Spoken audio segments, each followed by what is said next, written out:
Our schedule today will be as follows. We will hear from Professor Fedman for the majority of our hour, but when he's finished with his remarks, we will have 15 or 20 minutes for Q&A. And so as you hear things that you would like to know more about, keep those questions in mind. And I would like to introduce Professor John Felt, who is a professor of Asian history here at BYU, who will introduce our speaker. John.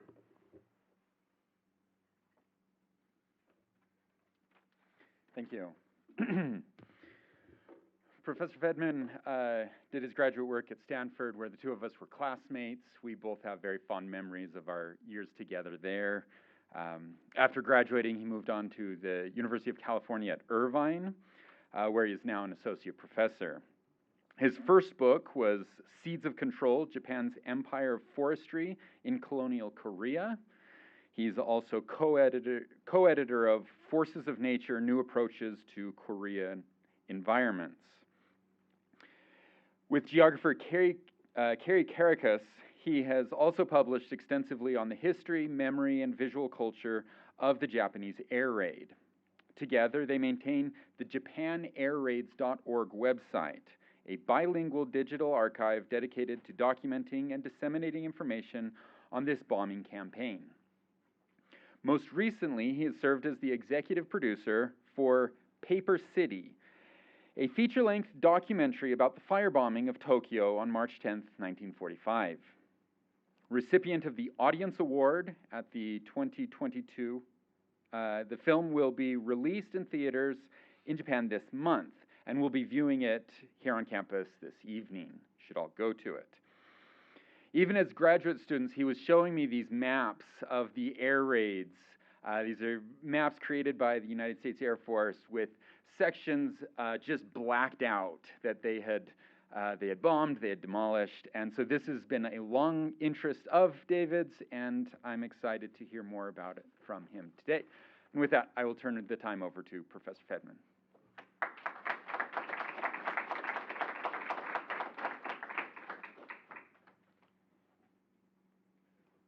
Hello. I want to make sure that these slides are projected. I don't know, Dr. Meekum, if there's... Okay.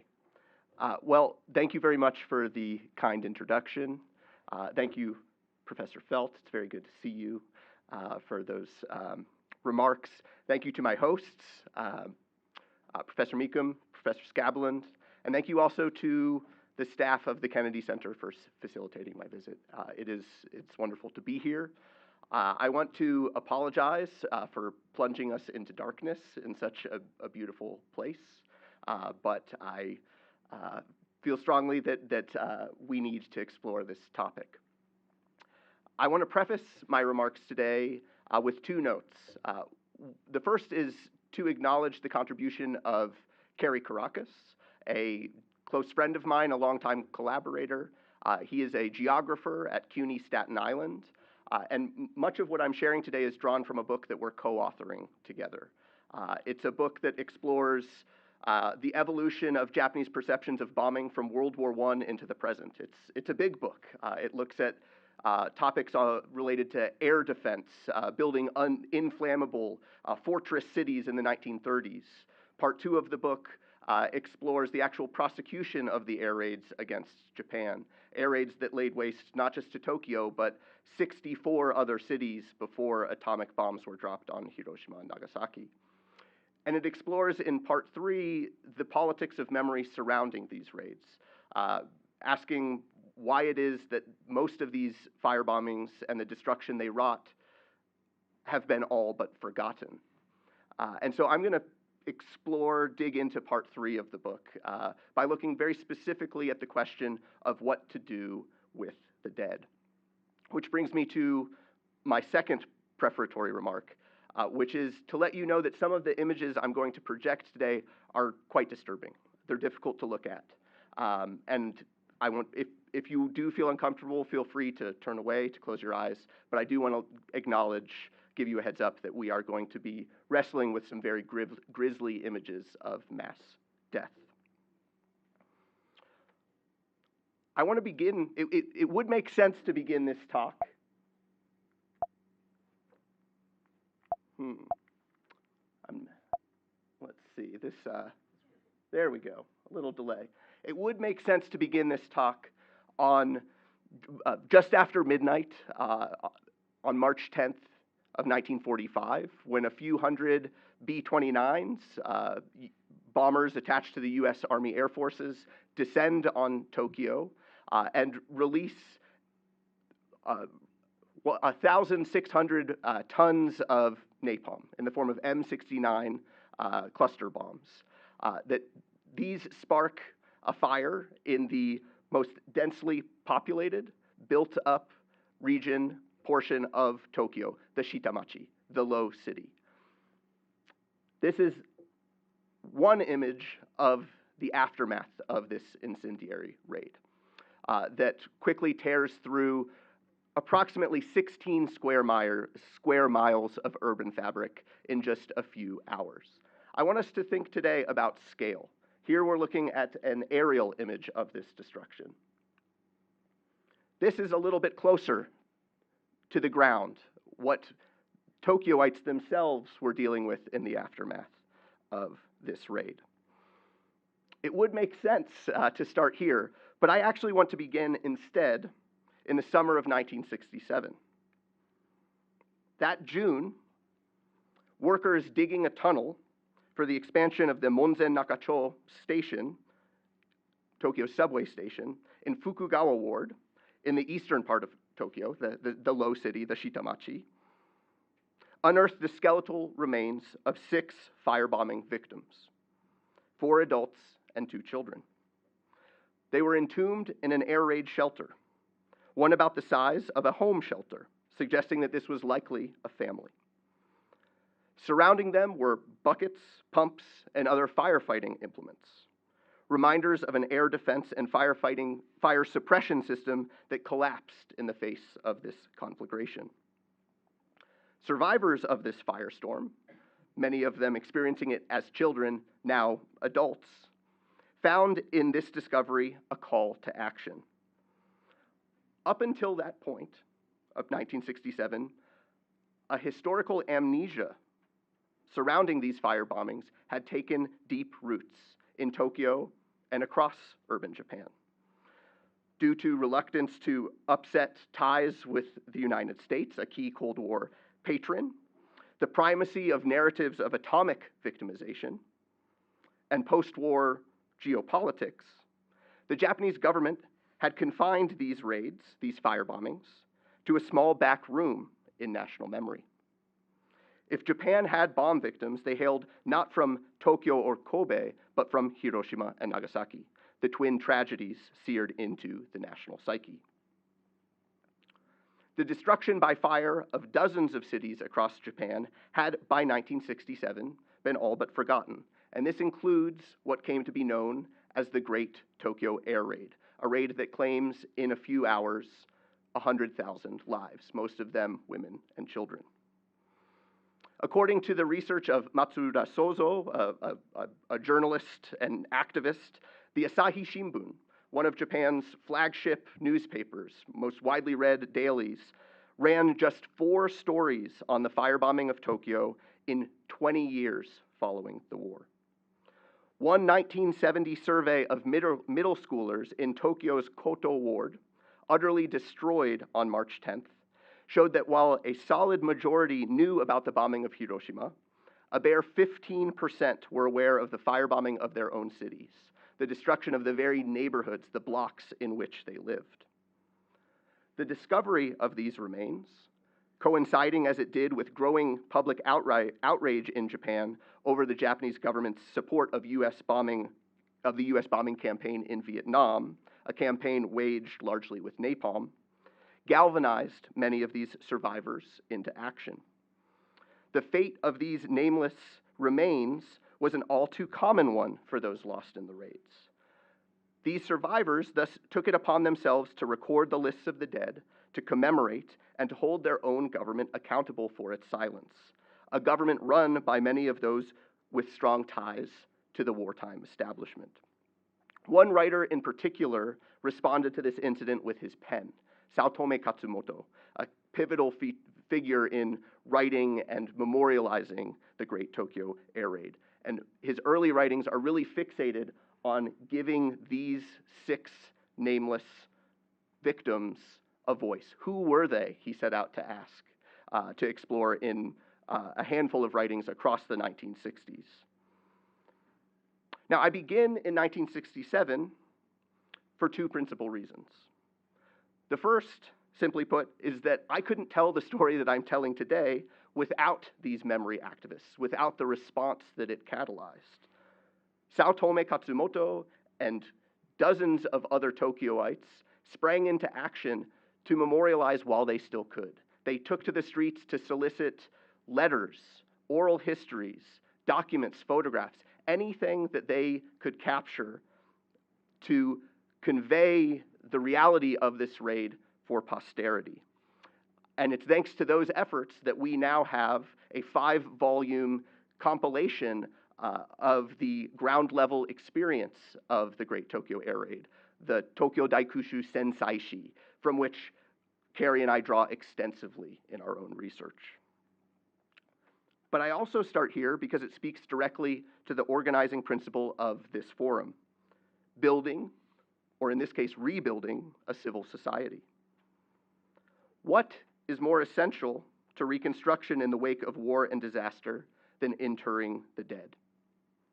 Scholars from Drew Gilpin Faust to Thomas Lacar have shown that this is elemental to the human condition.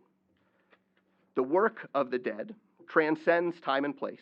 It has preoccupied human society, and Japan is no different. Yet, as I want to show today, burial in Japan's ruins of World War II was fraught from the very beginning.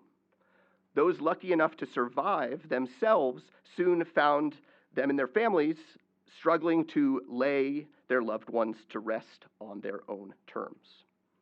This is a process rooted not only in the hardship of life amidst the scorched earth, but also the exigencies of the US occupation of Tokyo. It's rooted in the fact that to this very day, the unnamed, unclaimed remains, cremated remains, of tens of thousands of lives lost in the firestorm remain tucked away in the annex of a charnel house in eastern Tokyo. The work of putting those lives lost remains undone, much as the firebombing itself remains largely remembered only by those who experienced it in their youth. In early 1944, when the Japanese government became aware that air raids on Tokyo and other cities were all but certain, the Tokyo metropolitan government began to prepare for post-raid casualties. In May of 1944, the Governor General asked the chief of Tokyo's Park Division, Inoshita Kiyoshi, to prepare a set of procedures for dealing with the dead following an air raid. Inoshita's outline for managing corpses detailed the various measures that relevant city and ward agencies needed to take to deal with fatalities. The procedures included identification of the dead, family notification, autopsies, cremation, and storage of belongings. All unidentifiable and unclaimed bodies, according to the report, would be cremated and placed in a metropolitan charnel house. Inoshita estimated that 10,000 civilian deaths over a 1-year period would occur in Tokyo once the air raids began. He based this estimate on a military officer's information, intel, that 20,000 Berliners had perished in air raids on Germany's capital throughout the war, which raises the question as to why Inoshita did not take into account the difference between Tokyo and Berlin's material composition, that is, Tokyo's tinderbox conditions, a reality that was laid bare in 1923 by the Kanto earthquake and fire, a earthquake turned conflagration that ripped through Tokyo's largely wooden urban fabric, claiming somewhere in the ballpark of 90,000 to 100,000 lives. Inoshita secured around 10,000 caskets and designated the facilities that would cremate the bodies. His estimates conformed to reality during the first few months after the raids on the capital began.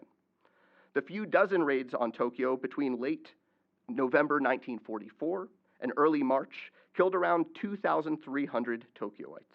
In each instance, the city easily carried out the established procedures for dealing with the dead.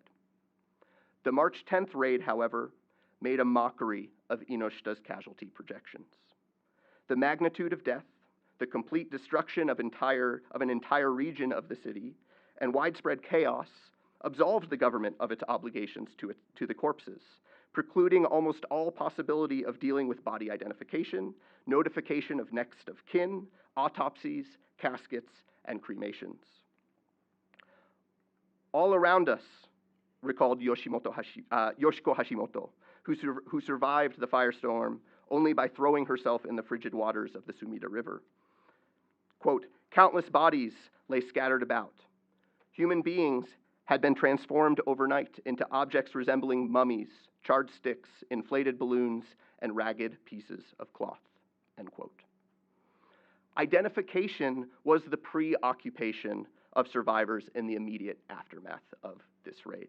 And as this image suggests, it was well nigh impossible to identify the vast majority of the dead who had been carbonized. Gender identification was impossible in the vast majority of these cases.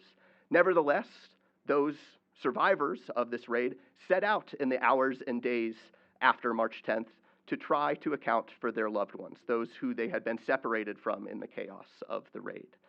And that was an exceedingly traumatic and exceedingly difficult task, with one exception. Most Tokyoites burned to death. A significant portion of them, however, died of asphyxiation. Many of them were trapped in air raid shelters where they weren't able to find sufficient oxygen, and their bodies were pristinely preserved. And in that particular instance, of which somewhere between 10 and 20,000 Tokyoites, identification was possible. The real challenge was the ability of these survivors to actually locate and claim their loved ones. One of the things that is so striking to me about some of these photographs that you can see little suggestions of identification. These little slips of paper are indicators that someone has come by and identified that person. It probably carries their name, their age, the neighborhood where they lived, so that that could, down the line, be recorded.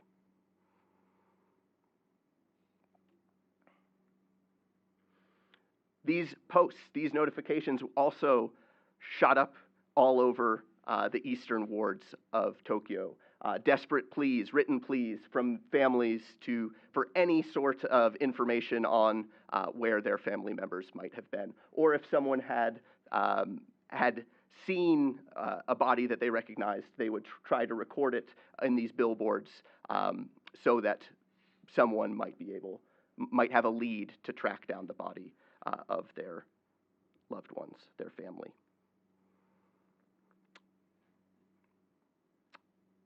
City employees, military personnel, temporarily released prisoners, and young boys quickly gathered the majority of bodies for burial in mass graves.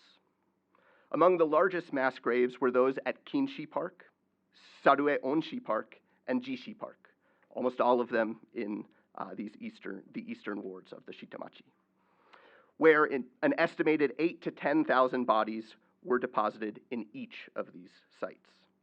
Authorities retrieved from the corpses all valuables.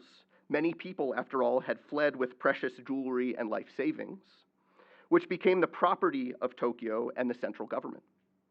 After a period of a few days in which people had an opportunity to examine the bodies as they sought missing family members, the corpses, some in groups of 2,000 to 3,000, were buried in city parks, school grounds, temple and shrined precincts, and military and private property. Others took the process of cremation into their own hands, finishing the job the air raid had started. Recalled Suzuki Sasae, then a 14-year-old resident of Honjo Ward, quote, "Looking over in that direction, I saw our next-door neighbors, an old man and his son, burning something. I'd seen various people doing this on the way back, so I asked, "What are you burning?" "My wife and my son's wife and baby were inside the air raid shelter when it caught fire," explained the old man. "My son tried to pull them out, but the skin of their arms came off in his hands. They died standing in the shelter. Now we're cremating them." This isn't that exact scene, but it does offer you a sense of the moment, the emotional valence of cremating one's own family. Scenes such as this unfolded all over the Low City, all over eastern Tokyo in the days, the weeks following March 10th. They were repeated in April of 1945 when the B-29s returned for another massive incendiary raid. And they unfolded, this is another quite powerful image of these sorts of ground level grassroots efforts at burial. These sorts of scenes unfolded in cities across the Japanese archipelago. By the time of Japan's surrender, 66 Japanese cities, a significant portion, I should say, of 66 Japanese cities had been burned to the ground as a result of this incendiary raid. This includes Tokyo, Kobe, Osaka, major industrial hubs with close connections to the military economy, but it also includes Kofu, Toyama, Kumagaya, cities with negligible importance to the wartime economy. So I do want us to appreciate the scope, the totality of these raids. It's important to think beyond Tokyo, as devastating as the Great Tokyo Air Raid was. I'm going to move here to the post-war, to the occupation period. Early post-war uncertainties, lack of finances, and the demands made by the military occupation of Japan all conspired to keep the bodies in their temporary graves longer than anyone expected.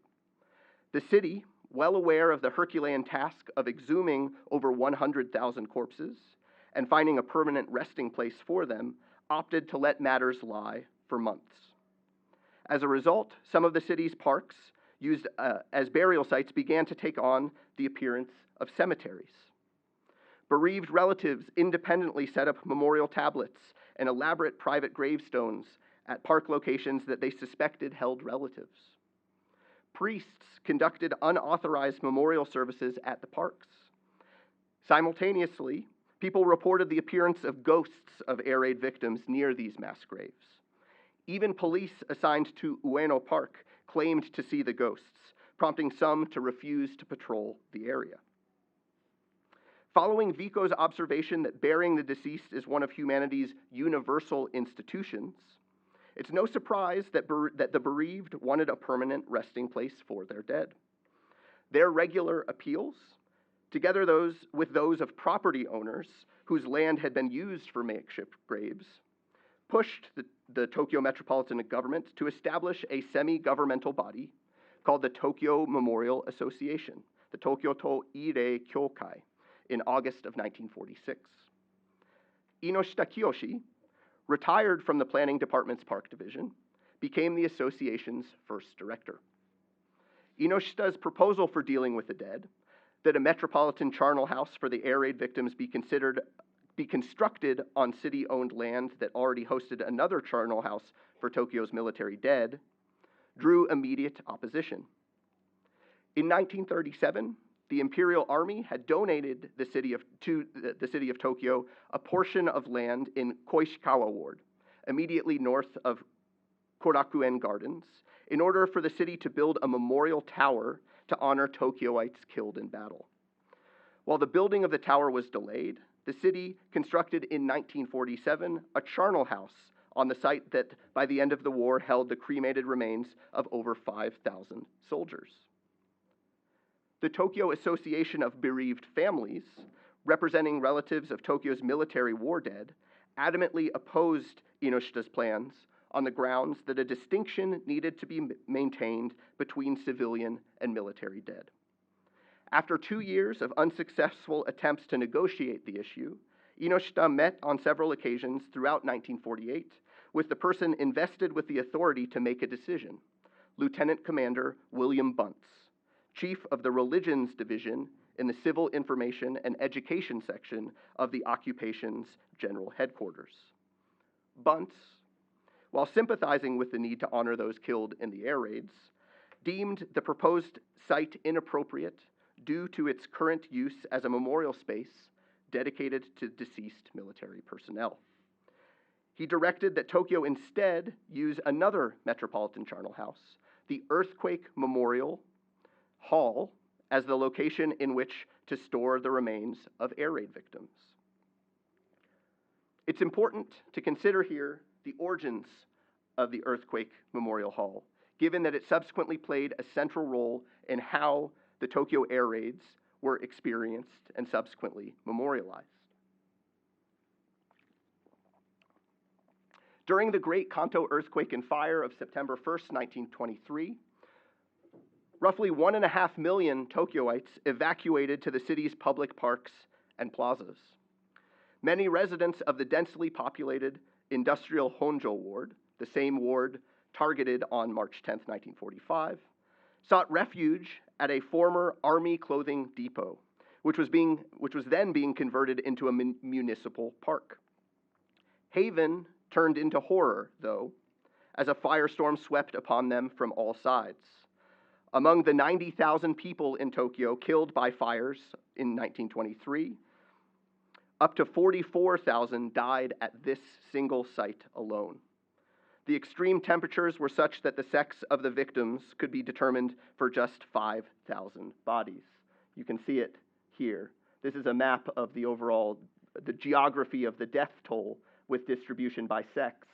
And this is the location of the Army clothing depot disaster. And here you can see 48 of 55 are unidentifiable. 55,000 are unidentifiable. Given the tragic nature of the immense loss of life that occurred there, municipal authorities abandoned their original plans for a sports-oriented layout for the park.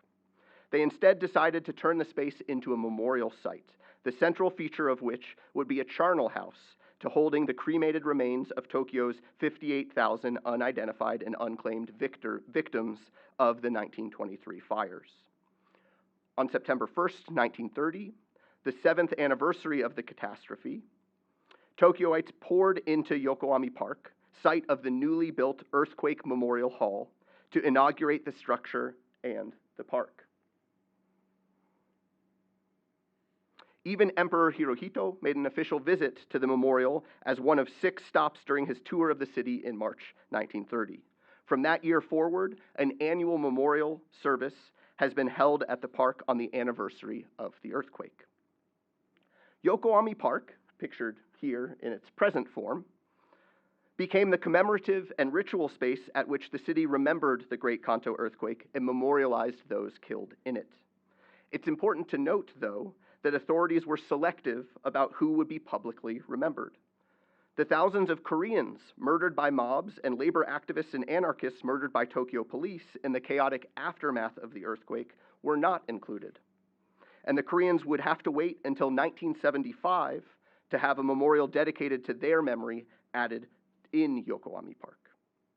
From 1930 onward, Tokyoites invested the space with a sacredness that limited most activities in it to those that remembered the 1923 catastrophe and its victims. This exclusive identification of the site is evidenced by the fact that people did not consider Yokohama Park, one of the few open spaces in the area, a potential emergency evacuation site if the community should once again have to escape a fire. The mistake of taking shelter there, local residents believed, should not be repeated. Tragically, the park, avoided by all but a handful of nearby residents attempting to flee the fires of March 10, 1945, was one of the few areas in the region left unscathed. In 1948, after William Bunce decided that the remains of the firebombing victims should be stored in this earthquake memorial hall, the disagreeable task of locating and exhuming the bodies began. Between 1948 and 1950, the Tokyo Metropolitan Park Division, operating with funds supplied by the national government, exhumed over 100,000 bodies from 144 different locations. A number of factors complicated the exhumation process. The passing of over 3 years and the fact that most of the bodies had been buried in an area of Tokyo that's no higher than sea level worked together to allow the earth to begin its duty of reabsorbing the bodies back into itself. Accordingly, the exhumations were staggered over 3 consecutive winter seasons between 1948 and 1950, so that the cold weather could prevent further composition, as well as somewhat stifle the attendant odor that sank into workers' clothes and skin, stubbornly refusing to leave. Even during the winter months, the bodies were very difficult to manage, physically and psychologically. While extra rations of the alcoholic drink shochu and the provision of incense helped them perform the grueling job, which usually took place at night so as not to draw too much attention, workers heatedly complained that there should be a special allowance for the task. In many cases, the city had a difficult time locating the corpses. While Tokyo residents and city officials were quite aware about mass graves in the city's parks, other grave sites literally lost their prominence. Given that the Park Division's method of marking burial sites contained individuals and burial sites containing individuals and small groups of people was via rounded dirt mounds, the passage of months and then years leveled the ground, resulting in instances in which homeless Tokyoites constructed makeshift housing over the graves. As a result, a number of bodies were not exhumed until they were inadvertently discovered, some as late as the 1970s. That includes those 6 nameless skeletons with which I began. Relatives claimed thousands of the exhumed bodies that authorities managed to identify. They claimed 7,000 of the exhumed bodies. The city, after having their gold teeth and fillings removed, cremated the rest of the corpses. 450 large porcelain urns, similar to the urns which held the remains of the victims of the 1923 disaster, each accommodated a few hundred sets of remains. Officials placed the urns containing the ashes of 105,400 air raid victims alongside those holding the remains of people killed in 1923 in an annex at the rear of the Earthquake Memorial Hall, pictured here. On September 1st, 1951, the anniversary of the 1923 Great Kanto earthquake, the Tokyo Memorial Association sponsored the first Buddhist memorial service for the victims of both the 1923 and the 1945 disasters at Earthquake Memorial Hall, officially renamed Tokyo Metropolitan Memorial Hall, Tokyo to Ireido. Since then, the Tokyo Memorial Association has hosted biannual Buddhist memorial services, held on March 10th and September 1st, in memory of both groups. On these 2 days, the door leading to the charnel house is opened in order for people to glimpse the urns while offering prayers and incense to the deceased. We are gathered here today on the eve of the 78th anniversary of the Great Tokyo Air Raid. So in just a few hours' time, the few remaining survivors of this air raid are gathering at this space. It's a gathering I've attended now 4 times, and each time I go, I am struck by the ever-dwindling numbers of survivors who are now passing as they enter their 80s and 90s. This is very much the premise of Paper City, the film that will be screened this evening, and I do hope you all will be able to attend. And there is something, to me, compelling, disturbing, insufficient about the conflation of these 2 tragedies, that they are so routinely told, narrated, and memorialized together, both a natural disaster and a man-made disaster. On the Natural History of Destruction, William Sebald explains why Germans did not remember and question the destruction of their cities in World War II. A defeated nation, he wrote, quote, could hardly call on the victorious powers to explain the military and political logic that dictated the destruction of German cities. Quite a number of those affected by the air raids regarded the great firestorms as just punishment, even an act of retribution on the part of a higher power with which there could be no dispute, unquote. Japan has taken a different path of remembering, quickly seizing upon the atomic bombings of Hiroshima and Nagasaki to claim a position of unique suffering that simultaneously allowed a general forgetting of the suffering it had caused throughout Asia.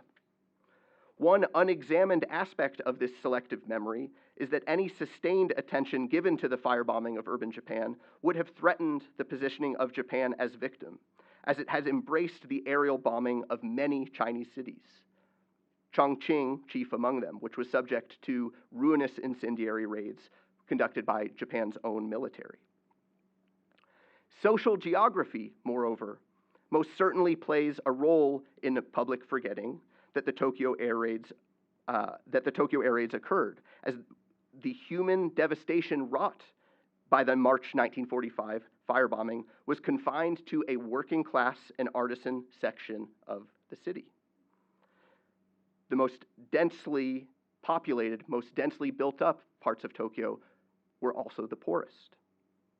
Surely, if similar levels of destruction to life had occurred in the Yamanote, the middle-class district of the city, reflections would have soon flowed from more than a few pens of writers and other intellectuals that lived in those areas. There was not complete silence, of course, and the public inscribing of Tokyo air raid memories did take place. For the last 5 decades or so, public memorialization has happened at the scale of the neighborhood, principally through the establishment of modest icons and tablets, such as these. They usually took the form of the stone images of the divinity Jizo, meant to ease the suffering of the children who died in the fires.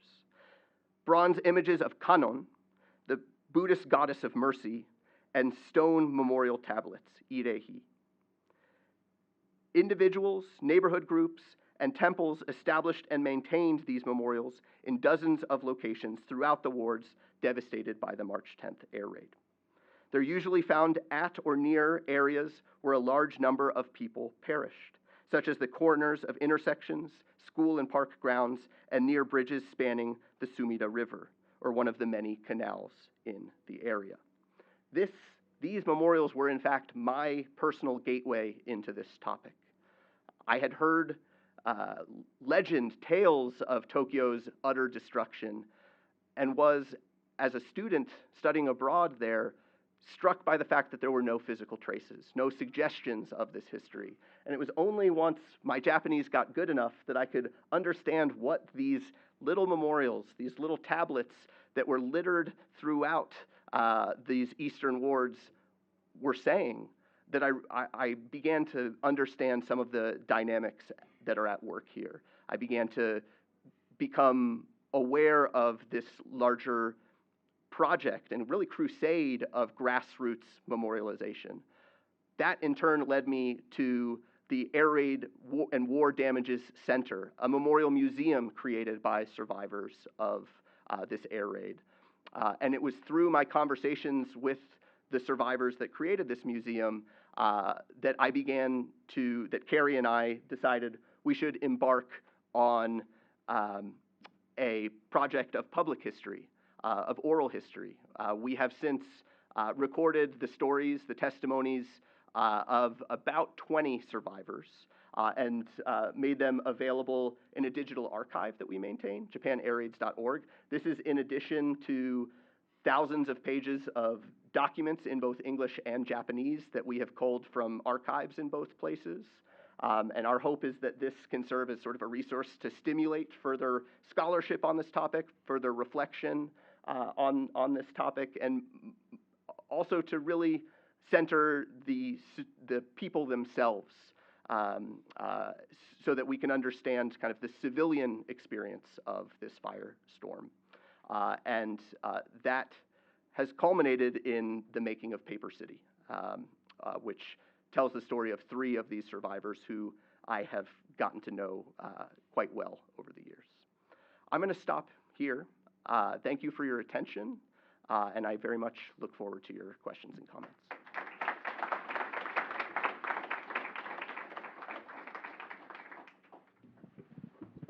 Thank you so much, David, for a fascinating talk. If you are interested in seeing Paper City, it will be screened tonight. David will introduce the film at 5 p.m. This is in the Kimball Tower Auditorium, 250 Kimball. He will briefly introduce it, after which it will be screened. If you cannot make the 5:30 screening tonight, it's also available in the same location Thursday at 6:45 or Saturday at 2:15. If you need to get to a 1 o'clock class, you're welcome to break now, but we will have 15 minutes of questions. If you have a question, please raise your hand and we will deliver a microphone to you, a wireless mic. Please stand and introduce yourself. Tell us a little bit about yourself as you ask that question. And we will go until 1 p.m. Thank you.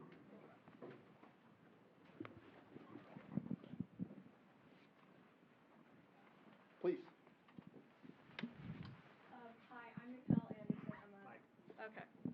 Hi, I'm Mikkel Anderson. I'm a history teaching major.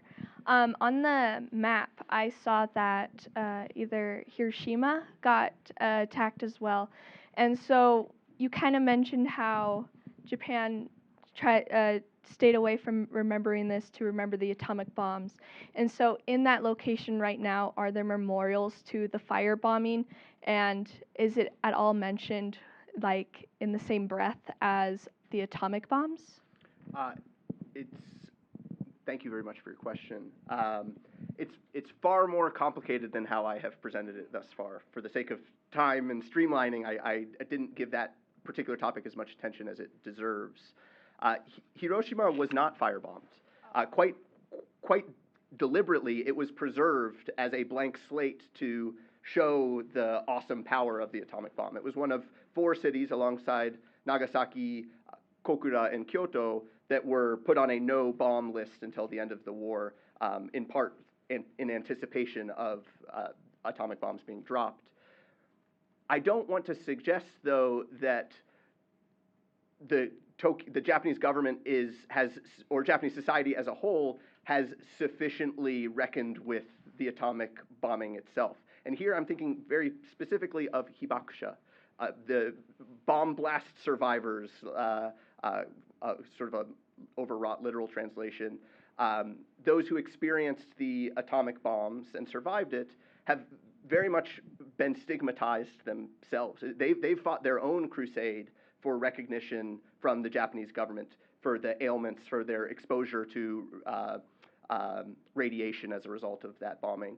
So there are memorializing Hiroshima and Nagasaki are themselves very fraught processes that I didn't really touch on, but there are still dedicated peace parks in both of those cities, to which year after year after year, tens of thousands of Japanese children go on trips. It is baked into the educational experience of Japanese youth that you go on your class trip to Hiroshima, that you pay your respects at the museum, at the peace park there.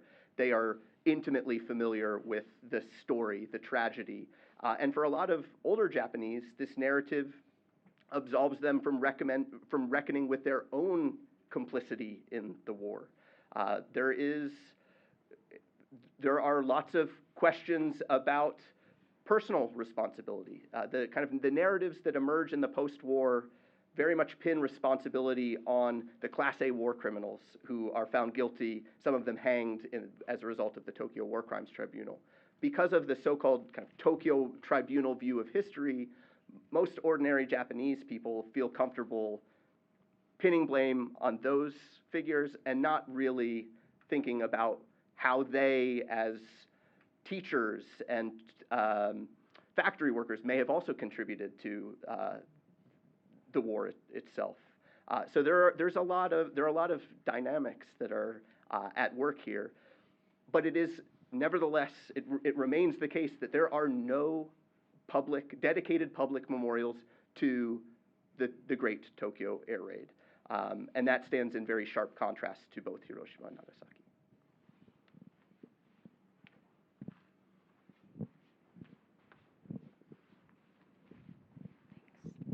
My name is Grace Chipman. I'm from Canada, and I'm a history major. My question is, since the Japanese people had a lot of their funeral rites taken away from them, how has that had an effect on the way funerals are practiced in Japan today? And did they have like a newfound reverence for it, and how is that different than, I guess, how we practice in the United States? That is a question that in some ways takes me beyond my wheelhouse. I have personally only attended one funeral in Japan, so I can't say that I'm intimately familiar with the ins and outs, the rites as they stand today. There is a beautiful film, I think it was an Academy Award-winning film, is it Departed, that you all should see, that captures some of this. Certainly, families have relished in the freedom to memorialize, to bury the dead on their own terms, and that my understanding is that they very much can do so however they please. And there are Buddhist rites and rituals that remain fixtures of this as well. But it varies, as it does here in the U.S., from family to family, region to region. So I wouldn't want to paint those rites with too broad of a brush. But I suppose my cop-out answer to you is to encourage you to watch The Departed. Actually, it's Departures. Departures, thank you.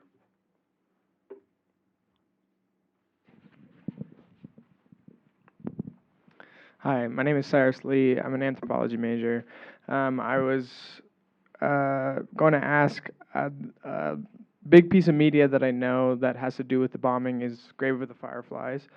And I know that got a lot of criticism in terms of, like, for example, South Korea. It was banned there until 2000. I'm wondering, with your information that you're releasing and this film, have you gotten any criticism in terms of that victimization? Oh, yeah. And if so, can you share some of that experience that you've had? If it's too much, then that's okay. But how much time do you have?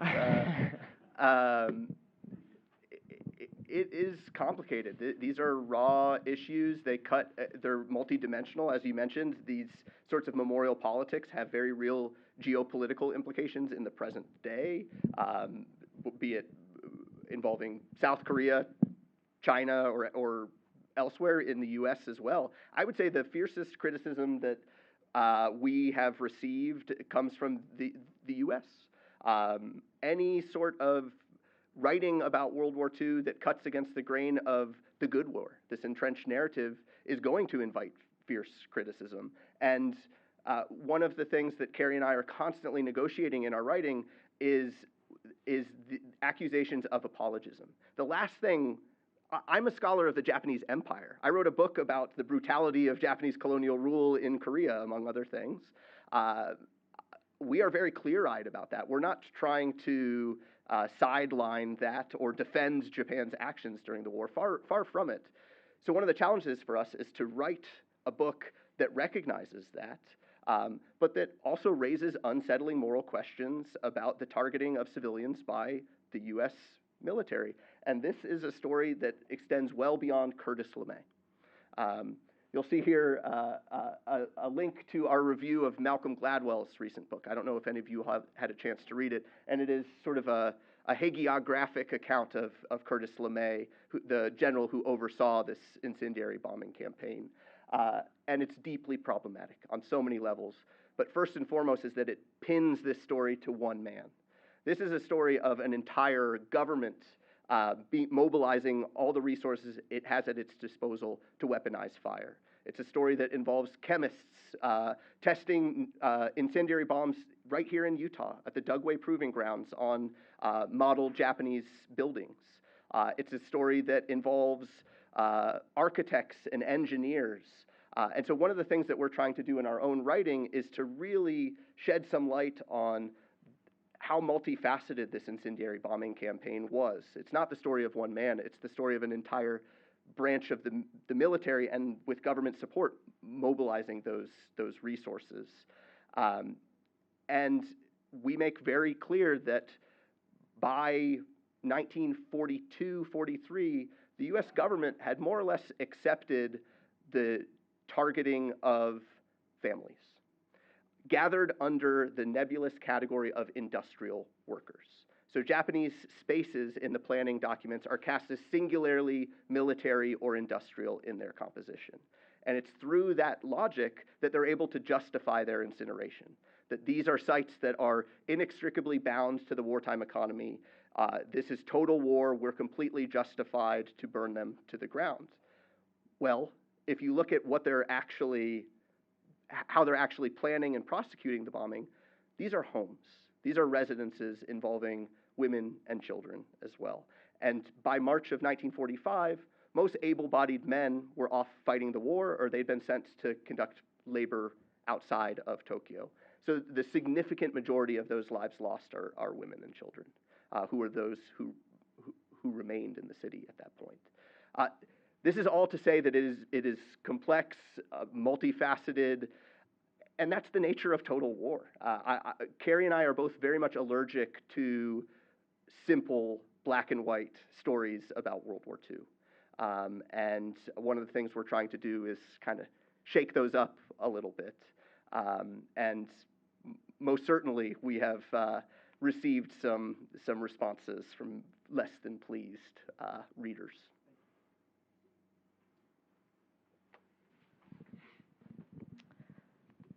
Hi, my name is Megan Berger, and I'm a journalism student. And you mentioned the importance of memorializing these air raids and kind of giving a voice to the nameless victims. And I was wondering if there's a way you suggest that we as students can do the same, like specifically just giving a voice to the nameless. Now, that is a great question.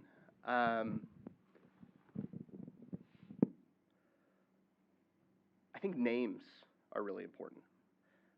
If you have a chance to see Paper City, one of the things that is so striking, and it's something that never really would have occurred to me until I had spent as much time as I have with this survivor community, is how important the act of naming someone is for them.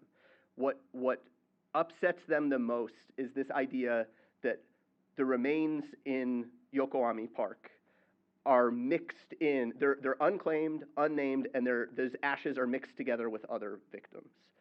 And they want nothing more than for the government, first and foremost, to create an official list of the dead so that we know exactly who it is that we're talking about. And so that we can recognize that those names also have stories behind them. They are people, complex people. And that's been so striking to me in the course of this research, is how much weight is invested in the act of naming. I suspect many of you aren't going to have an opportunity to go to Tokyo anytime soon to visit Yokoami, but in whatever kind of reckoning with the past that is interesting and important to you, I would really encourage you, push you to figure out who are we talking about here? Like if we're talking about massive death tolls, for example, tens of thousands of victims, who are they? Find one. Investigate them, learn their story, and I think in the course of thinking along those lines, you're gonna deepen your understanding of the larger subject matter that you're looking into. So follow the names, and then figure out the complexity of the human being that once was. Yeah. This will be the final question. Hi, my name is Asia, and my major is exercise and wellness with a minor in global women's studies.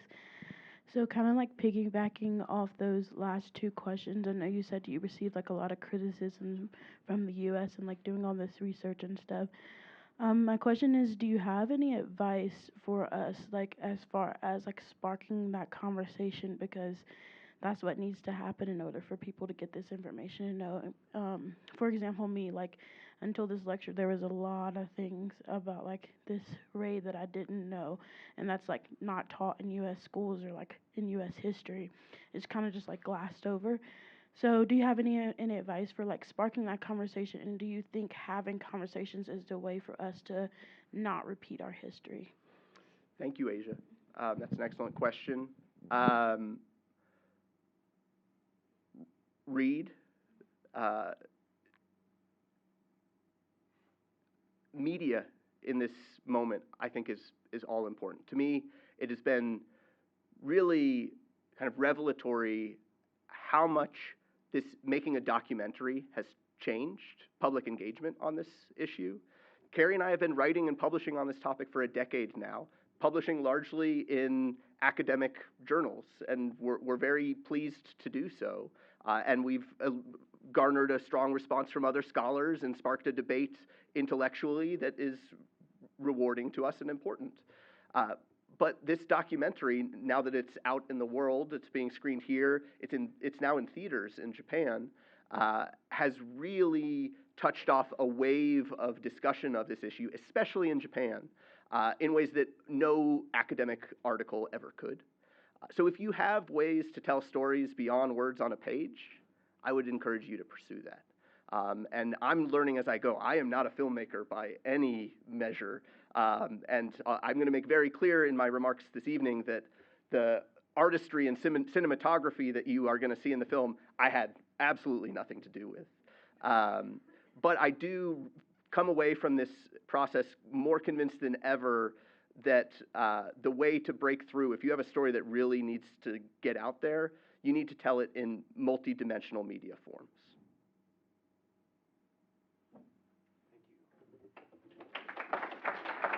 Thank you.